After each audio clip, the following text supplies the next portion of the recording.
Okay, welcome to an episode of It's Not What You Think. This is Rick. And this is Darren. And I thought we'd take a little bit of a break of all the chant that we've been listening to. If you've been following us, we've been going through the development of Western music and watching its evolution and its creation. And we left off right around 900, 950, or we might have even gotten to 1,000. Yeah. I think our last episode was 1,000. Yeah, it might have been right around the death of Charlemagne. Yep. We listened to that. And we've got a whole lap of chant. Yes. And so today I thought we'd listen to rock songs that have been inspired by chant. Interesting. I can think of one. Well, we'll start off with something real easy. Okay. All right. Okay, so the piece I have up is by Rick Wakeman, who's a keyboardist, best known for being the keyboardist for Yes. And he did a solo album called The Legends of King Arthur, which each track is dedicated to one of the characters. First one would be King Arthur. Interesting. And then this one is called The Lady of the Lake. Okay. All right.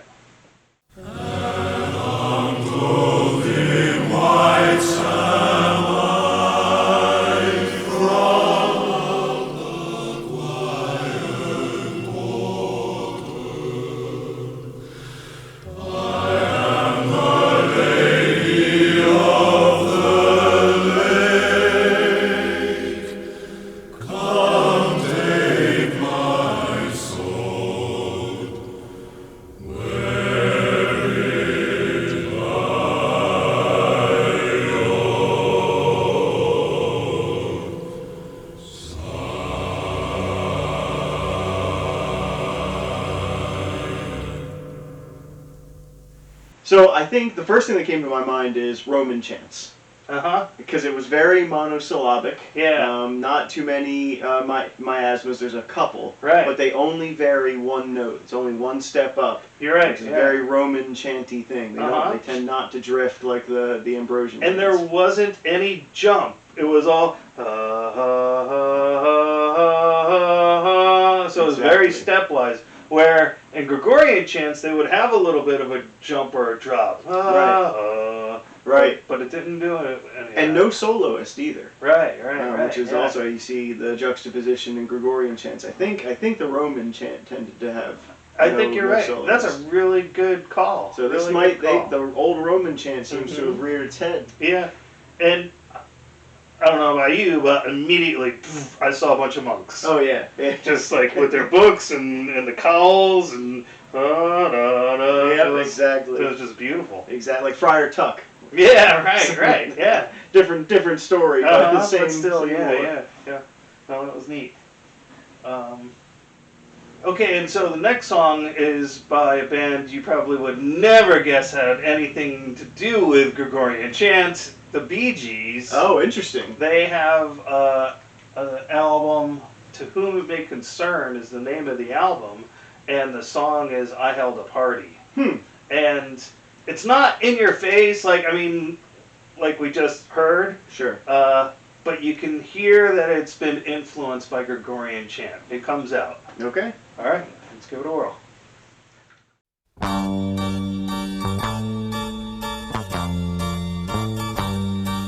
Okay, I'm stopping it at the 10-second mark, just so you can anticipate. Can you sing the bass line? You want to hear it again? Yeah. All right.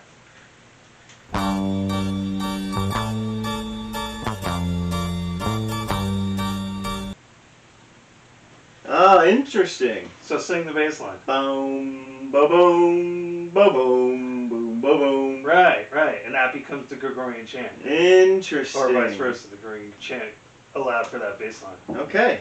Yeah. That's a good call out.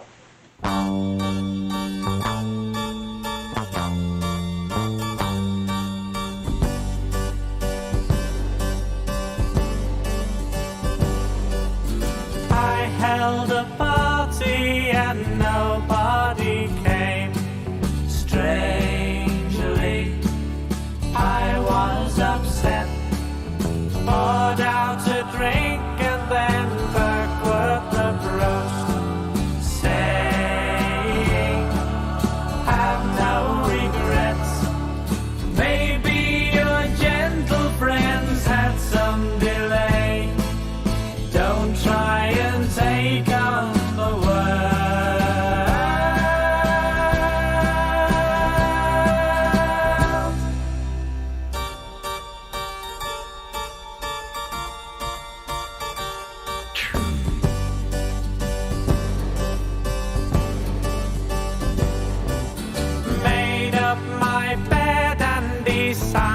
it to sleep.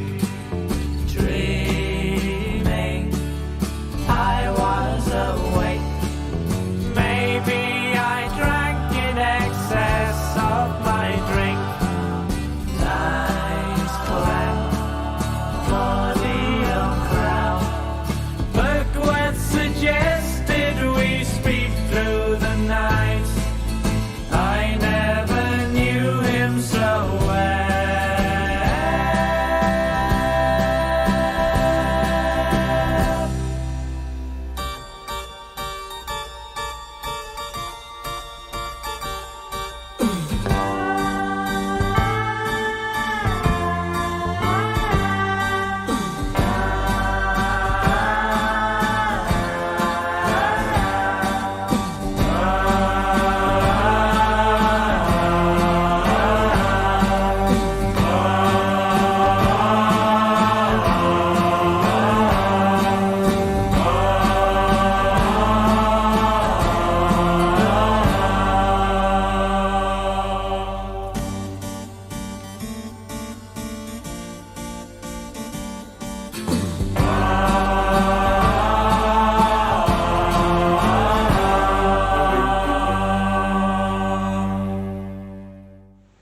So impressions? Yeah, it was interesting the way they built that up into the choir. Yeah. It didn't start like a chant. It didn't start No. sounding like a chant until there were more layers. Yeah, it started just like a straight up pop song. Yeah. Then they kind of moved into it. There's a line in there that I just love. He says, I was dreaming, and then there's like a pause. I was awake. And so I was dreaming, I was awake. And that's a little psychedelic, and this album tends to be very psychedelic. Yeah. There's lots of way out instrumentation and songs on this album, very unusual of what we normally consider as the disco kings. Yeah, exactly. And I don't know how you can find inspiration for disco from Gregorian chant, but the Bee Gees sure found it. Right? And were huge. Yeah, exactly. They were huge. We have another Bee Gees song. Yeah. Two. Oh, Get a load of that. so they really were studied up on their Gregorian chanting. Yeah, they must have. All right, let's compare and contrast. All right.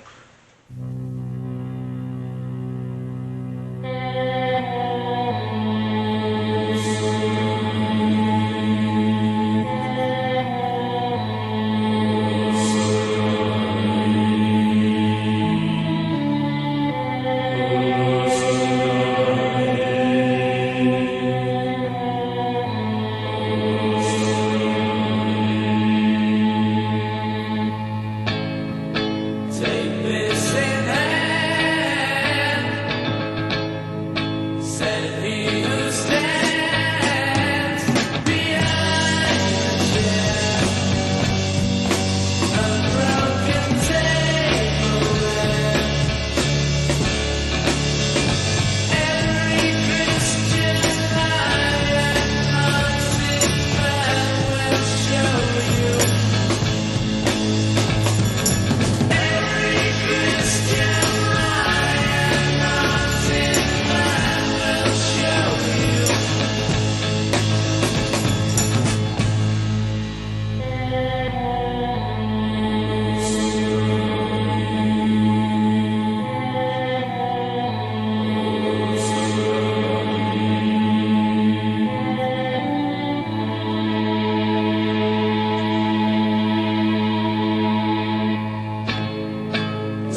very 60s, straight out of 60s playbook. Yeah, yeah, but the Gregorian chanting is immediate, right in the face. Yeah, and I really liked how they contrasted the vocals with the mellotron. Yeah. Mm-hmm.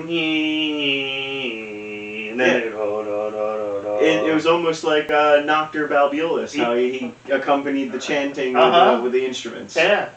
Yeah, I thought that was pretty cool. Yeah, and I think they followed a pretty, so it was almost like he had the choir and then the soloist in the instrument. Mm-hmm. So that was interesting. Yeah. Every Christian lion-hearted man will show you is the name of that song, in case you want to hear it again. Yeah, that was a good one. Yeah, I thought it was pretty neat. Okay, we'll listen to some Yardbirds. Still, I'm sad. Okay.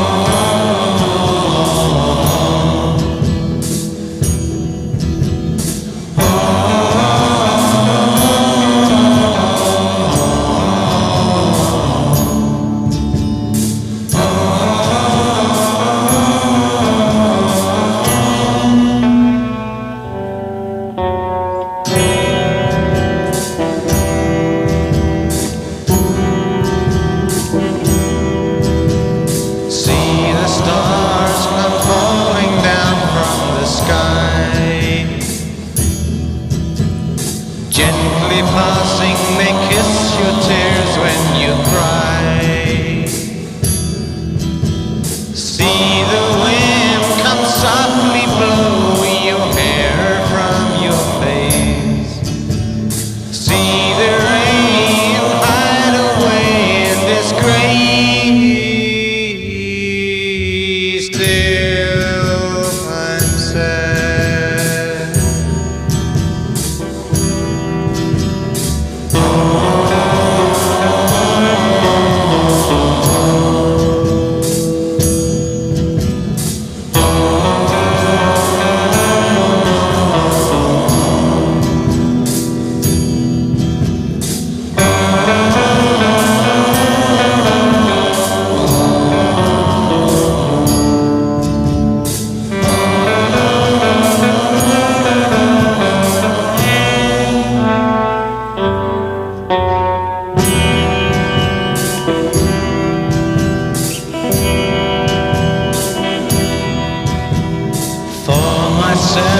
My tears just fall into dust. Day will dry them, night will find they are lost. Now I find the wind is blowing time into my heart. Let the rain fall, for we are apart.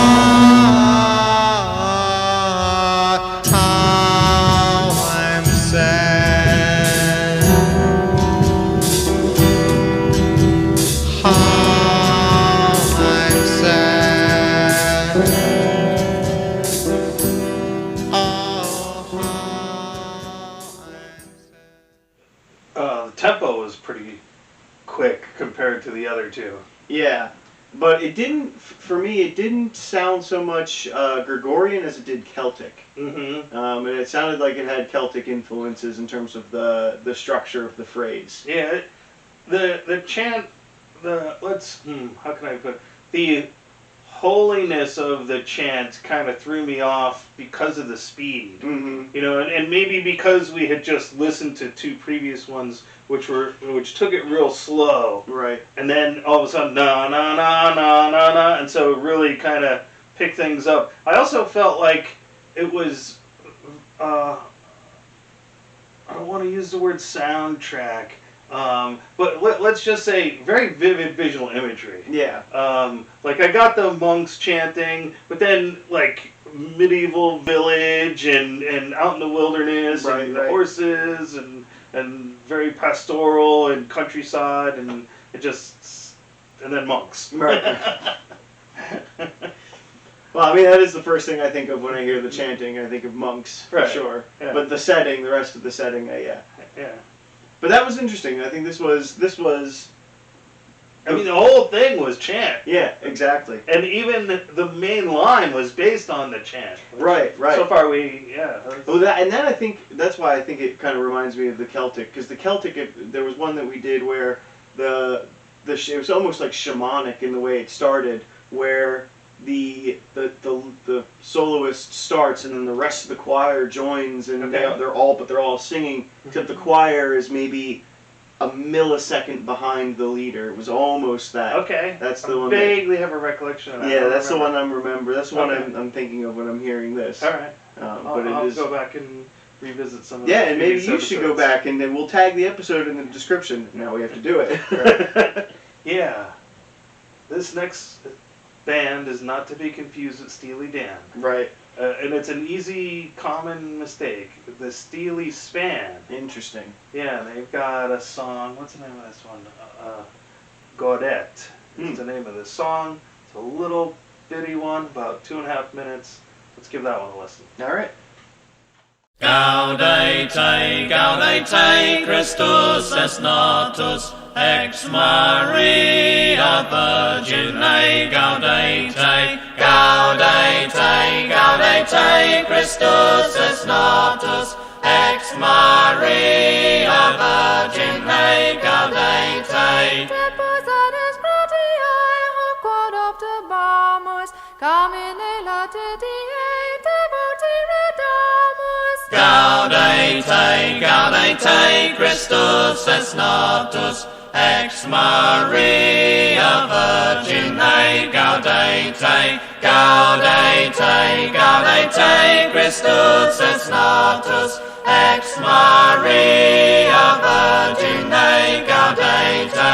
Deus homo factus est natura mirante, mundus renovatus est a Christo regnante. Gaudete, Christus est natus, ex Maria Virgine, gaudete, Christus est natus, ex Maria Virgine, gaudete. Ezechelis potaclas petrum sita, unde luxus tota salus invenita. Gaudete, Christus est natus, ex Maria Virgine, gaudete, Christus est natus, ex Maria Virgine, gaudete. Ego nostro cantiae saladiam in nostro, benedicat Domino salus Regi nostro. Gaudete, Christus est natus, ex Maria Virgine, gaudete, Christus est natus, ex Maria Virgine, gaudete.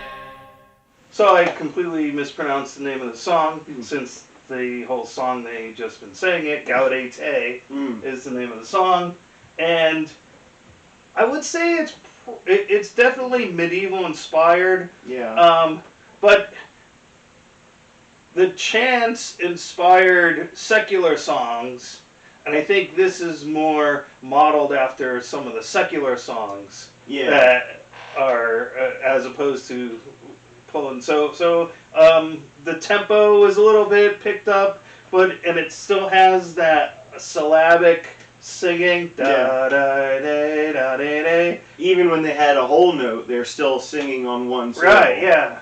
No melismas. No. And actually, in the previous elections, I don't think there was many melismas. Or No, any at all the either. Bee Gees had the small ones. You're right, but right. Mostly it's been pretty monosyllabic. But this one had a nice contrast between solo and the choir. Yes, yeah. I was gonna say there's this one actually reminds me of two chants that we've explored in the past. Okay. The secular ones we explored from England. Uh-huh. I don't remember what they were called.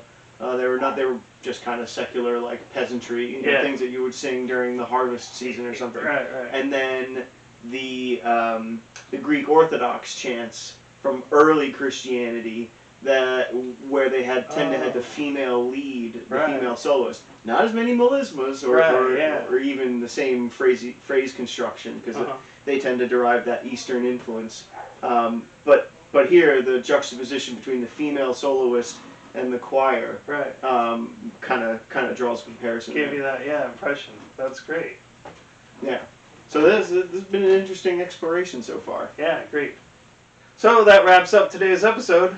Hope you enjoyed it. Let us know in the comments section what you thought about how the chants that we've been exploring have impacted rock music.